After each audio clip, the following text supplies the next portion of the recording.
कल प्रदोष है, परसों शिवरात्रि, हर महीने आते हैं। और संपूर्ण देशवासियों को आज श्रीमद् वल्लभाचार्य जी की जयंती की बहुत बहुत बधाई हो। श्रीमद् वल्लभाचार्य जी की जयंती की संपूर्ण देशवासियों को, वैष्णवों को बहुत बहुत साधुवाद। श्री वल्लभ ने, मेरे श्रीमद् वल्लभाचार्य जी ने संपूर्ण विश्व ब्रह्मांड में पुष्टि मार्ग को प्रगटाया है। ऐसे पवित्र श्रीमद् वल्लभाचार्य जी की जयंती की बहुत बहुत बधाई। जो तुमसे कहे कि मेरे घर में लक्ष्मी नहीं है, मैं बहुत डिप्रेशन में चल रही हूं, बहुत टेंशन है, बहुत तकलीफ है, बहुत कष्ट है, बहुत कष्ट। प्रत्येक महीने शिवरात्रि आती है, पंचांग में, कैलेंडर में लिखी होती है। और कई लोग कहते हैं हमको मालूम नहीं पड़ता कि कब शिवरात्रि आ गई, कब चले गई। तो अब की बार हम भी विचार कर रहे हैं कि पूरे साल की शिवरात्रि हमारी सोशल मीडिया पर हम पूरे साल कौन से महीने में शिवरात्रि कितनी तारीख को आएगी, वो एक कैलेंडर जैसा हमारा जो फेसबुक है, हमारा जो यूट्यूब है, इंस्टाग्राम है, हम उसको प्रयास कर रहे हैं कि उस पर हमारी विठलेश सेवा समिति के द्वारा पूरे महीने की शिवरात्रि पूरे शिव भक्तों के सोशल मीडिया पर पहुंच जाए, जिससे लोगों को ध्यान रहे कि इतनी तारीख की शिवरात्रि है, लोगों के स्मरण में रहे कि इतनी तारीख को शिवरात्रि आएगी, मासिक शिवरात्रि इतनी तारीख को है। पार्थिव शिवलिंग का निर्माण,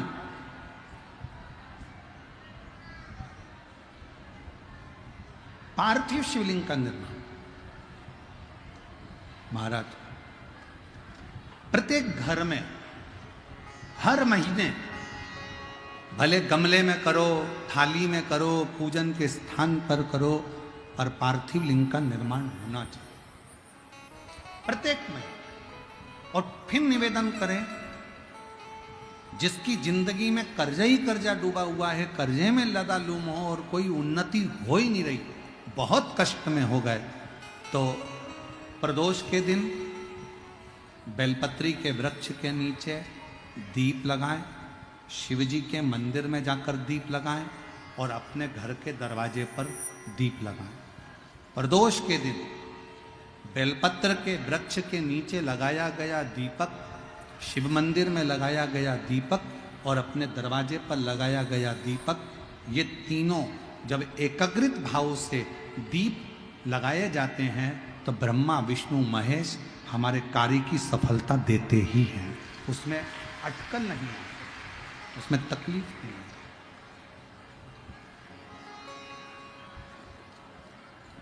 कितने लोग हैं जो शंकर जी के मंदिर में एक लोटा जल चढ़ाने जाते हैं? हाथ उठाओ जरा, सभी लोग जाते हो? रखो रखो रखो रखो। क्या कहते हो बाबा को जाके? शिव जी के मंदिर में जब जल चढ़ाने जाते हो तो क्या कहते हो? घर से जाते समय एक लोटा जल जब लेकर निकलो तो घर के दरवाजे से निकलते समय श्री शिवाय नमस्तुभ्यम। मंदिर में जब प्रवेश करो तो श्री शिवाय नमस्तुभ्यम। और शंकर जी को जब जल चढ़ाओ तो अपने बाबा को अपने दिल की बात, बाबा मैं आपकी बेटी हूँ, बहुत कष्ट है बाबा, ये तकलीफ है बाबा, बाबा आप ये कार्य कर दीजिए। शिव को जल चढ़ाते समय और जलाधारी का स्पर्श करो, जलाधारी का स्पर्श करो और बाबा से विनय करिए, हम तो बाबा के भरोसे। भगवान शंकर और पार्वती नंदी पर बैठकर सामने से आ रहे थे, नीचे उतरे। पार्वती जी ने एक बूढ़ी का रूप लिया, सिर पे लंबी सी बिंदी, नासिका से लेकर शिखा तक मां पार्वती के सिंदूरा भरा हुआ था। शंकर भगवान एक बूढ़े का रूप रखकर, सिर पे पाग बांधकर, साथ में एक गौ माता को लेकर, बहुला को लेकर, गाय को लेकर पहुंच गए। दस्तक दी, दरवाजा बजाया, रामनाथ, ओ रामनाथ। रामनाथ ने दरवाजा खोला। तुम कौन हो? रामनाथ, भूल गया? तेरे पिताजी का मैं मित्र हूं और तेरे पिताजी ने मेरे पास में थोड़ा सा धन रख दिया था, थोड़ी सी दौलत रख दी थी और उसके प्राण, तुझे याद है गाड़ी से जाते हुए तेरे पिता के प्राण छूट गए थे। जी, मैं उनका मित्र हूं, उस गांव से आया हूं। तेरे पिता की दी हुई ये गाय और तेरे पिता का दिया हुआ ये धन आज मैं तुझे देकर जा रहा हूं। देकर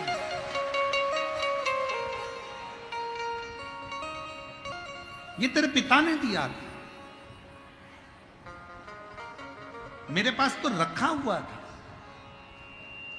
और मैं तुझे देकर तुझे दे।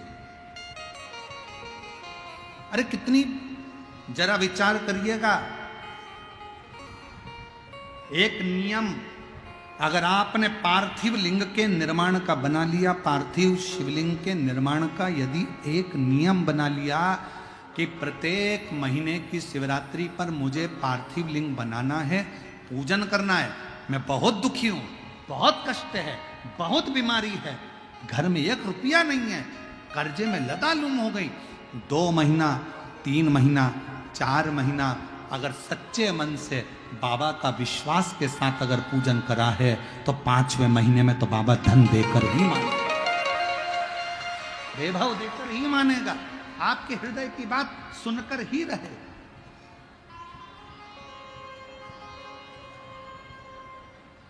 श्रवण करें।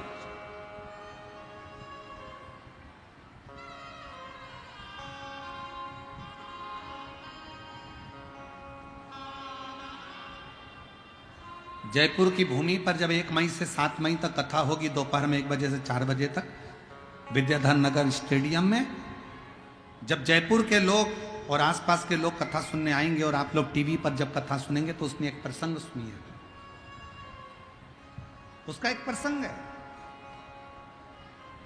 शिवजी पार्वती जी को लेकर शमशान की फेरी लगा रहे थे, शमशान घूम रहे थे, शमशान महाशमशान में घूम रहे हैं, काशी में घूम रहे हैं।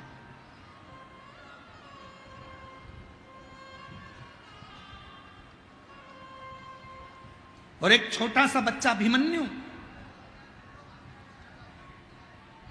काशी के घाट पर बैठा हुआ अपनी मां के लिए रोता है, अपनी माता के लिए रो रहा है। गंगा नदी की रेत पत्थर पर रखकर अपनी मां का पुतला बनाकर उससे पूछ रहा है, मां तू कब आएगी? और मां नहीं है, मां मर चुकी है, मां के प्राण छूट चुके हैं। ईसर गोरा शिव महापुराण की कथा को जयपुर की भूमि से जरूर सुनना, अखंड सौभाग्य देने वाली वो कथा। मेरी मां तू कब आई?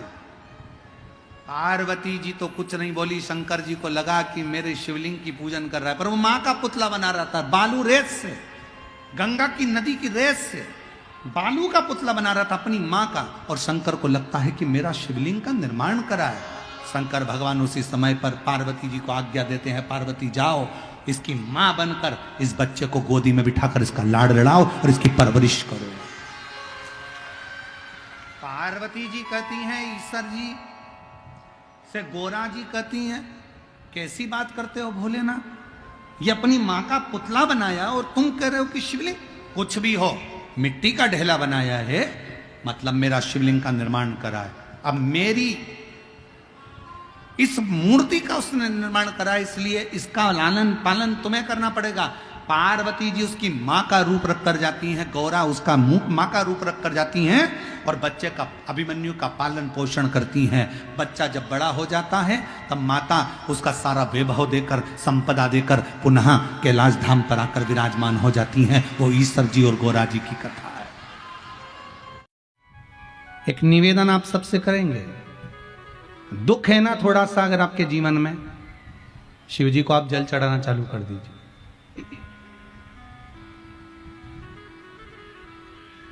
शंकर भगवान को आप जल चढ़ाना प्रारंभ कर दो। अगर दुख है ना जीवन में, शिव जी को जल चढ़ाना प्रारंभ कर दीजिए।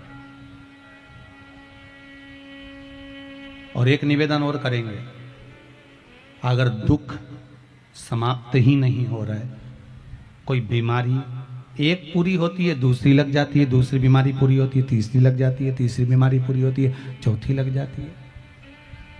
कुछ प्रॉब्लम चली रही है तो एक जल के पात्र में जल लीजिए, कलश लोटा पानी का भर लीजिए और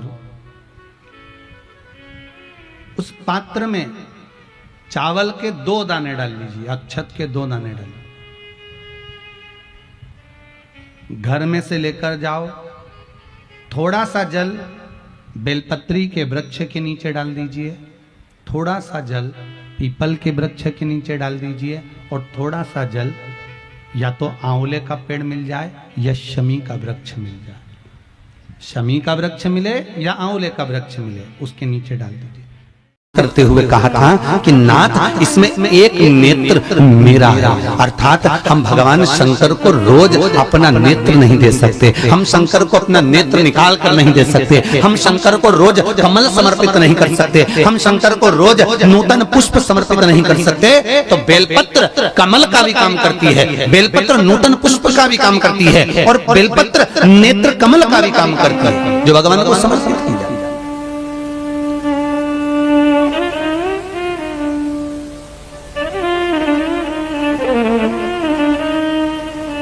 7 जगह का बेलपत्र प्रमाण। यदि आपका कोई मनवांचित फल है, पूरा नहीं हो रहा, बहुत दिन से लगे हो, वो काम नहीं निपट रहा, बहुत दिन से लगे हो, काम हो ही नहीं रहा, एग्जाम में बैठ रहे हो, कोई परीक्षा में बैठ रहे हो, हर बार एग्जाम दे रहे हो, नहीं हो रहा, 7 जगह का बेलपत्र याद रख लीजिए। पहला, जहां पर आपको बताया था भगवान शंकर का शिवलिंग, उसके सामने अशोक सुंदरी, उसका जलाधारी का राइट, जहां गणेश जी का स्थान है। पहला बेलपत्र गणेश जी के स्थान पर समर्पित करिए। अगर कोई काम नहीं हो रहा है तो उसको निपटाने के लिए, उसको करने के लिए, पूर्ण होने। दूसरा बेलपत्र कार्तिकेय के स्थान पर रखिए। तीसरा बेलपत्र अशोक सुंदरी की जगह पर रखिए। चौथा बेलपत्र जहां शिवलिंग रखा हुआ है उस गोल भाग पर माता पार्वती के हस्त कमल पर रखिए। 5वां बेलपत्र भगवान शंकर की जो 5 लड़कियां ऊपर है उस जलाधारी में डाल दीजिए। 6ठा बेलपत्र शंकर के शिवलिंग को समर्पित कर दीजिए। और 7वां बेलपत्र जाते जाते जब मंदिर के बाहर जो नंदी बैठा रहता है उसका एक पांव ऊंचा उठा हुआ होता है, उस पांव के पास रख दो और अपनी कामना नंदी के कानों में कहकर चले जाइए। आपका कार्य कुछ दिनों में सफल हो जाएगा। 7वां बेलपत्र समर्पण का भाव अर्जित करता है। फिर से बोलो 7 बेलपत्र। पहला गणेश जी का स्थान, दूसरा कार्तिकेय, तीसरा अशोक सुंदरी, चौथा पार्वती जी का हस्त कमल, 5वां बोलो जम के ऊपर जलाधारी, 6ठा शंकर का शिवलिंग और 7वां नंदी का उठा हुआ चरण। 7वां भगवान शिव को समर्पित। कभी कभी बेलपत्र के वृक्ष में से बेलपत्र 5 पत्ती का मिल जाता है, कभी कभी उसको लोग शुभ मानते कि हमको 5 पत्ती का बेलपत्र मिला। वो पंचाक्षर मंत्र का प्रतीक है।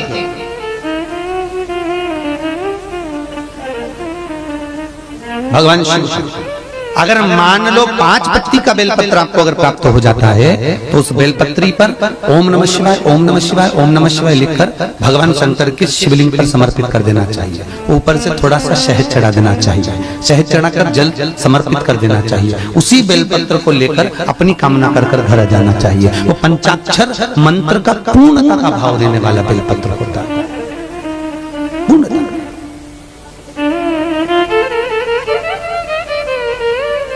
और पूर्ण नियमावली से, पूर्ण सुख से।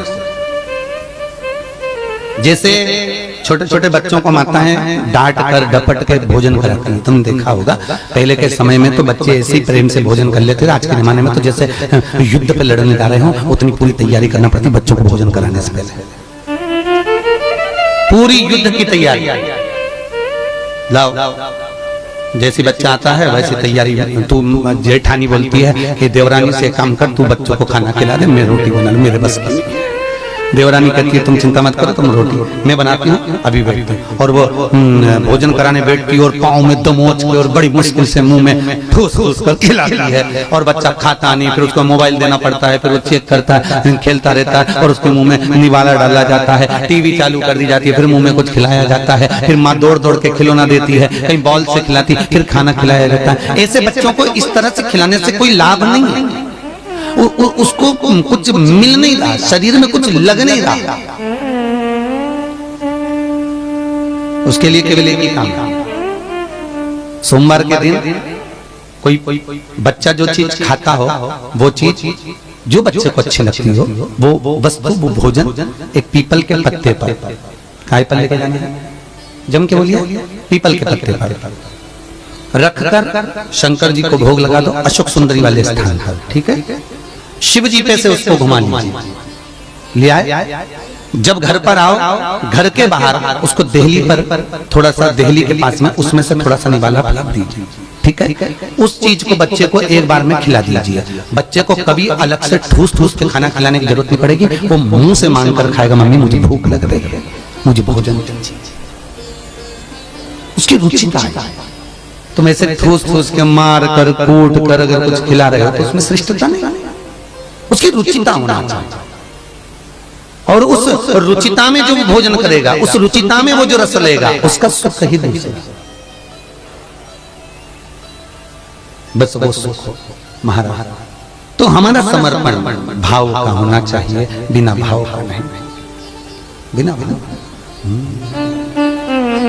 भगवान तुम्हारे चरणों में दो फूल चढ़ाने आया हूँ, भोलेनाथ तुम्हारे चरणों में दो फूल चढ़ाने आया हूँ, भोलेनाथ तुम्हारे चरणों में मैं तुम्हें मनाने आया हूँ, भोलेनाथ तुम्हारे चरणों में मैं तुम्हें मनाने आया हूँ। वाणी में तनिक मिठास नहीं, वाणी में तनिक मिठास नहीं, पर विनय सुनाने आया हूँ, पर विनय सुनाने आया हूँ, भोलेनाथ तुम्हारे चरणों में, भोलेनाथ तुम्हारे चरणों में मैं तुम्हें रिझाने आया, मैं तुम्हें रिझाने आया हूँ।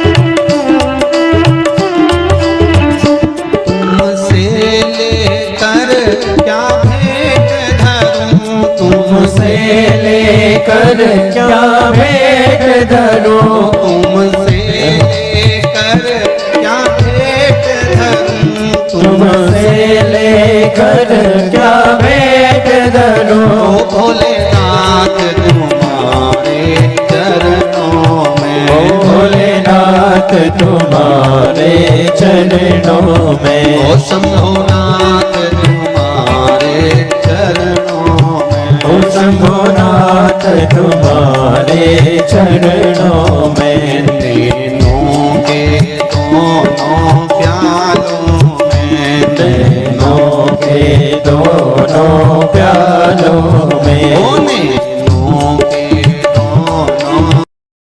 तुमरुका जी ने चंचूला देवी से एक बात कही, जिसके घर में पार्थिव शिवलिंग का निर्माण होता है, उसके घर में कभी लक्ष्मी की कमी नहीं होती है, वहां लक्ष्मी सदा निवास है। वहां लक्ष्मी सदा निवास कर, सदा।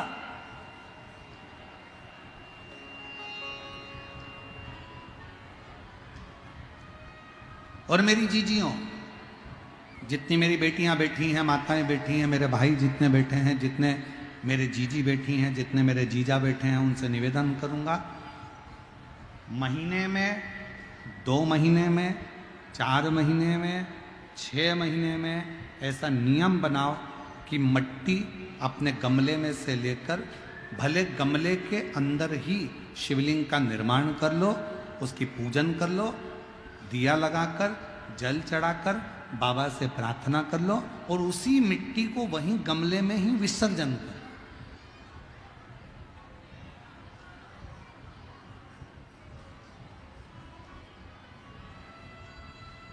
जो लोग कहते हैं हमारा व्यापार नहीं चल रहा, जो लोग कहते हैं हम बड़े दुखी हैं, बहुत तकलीफ में हैं, बहुत कष्ट में हैं, बहुत परेशानियां चल रही हैं, बहुत कष्ट चल रहा है, बहुत परेशानियां हो रही हैं, और हमारा व्यापार नहीं चल रहा, ये नहीं हो रहा, वो नहीं हो रहा, तो अगर कोई तुमसे अगर इस तरह से बोले तो उसको कहना, प्रत्येक महीने शिवरात्रि आती है, प्रत्येक महीने, हर महीने शिवरात्रि आती है।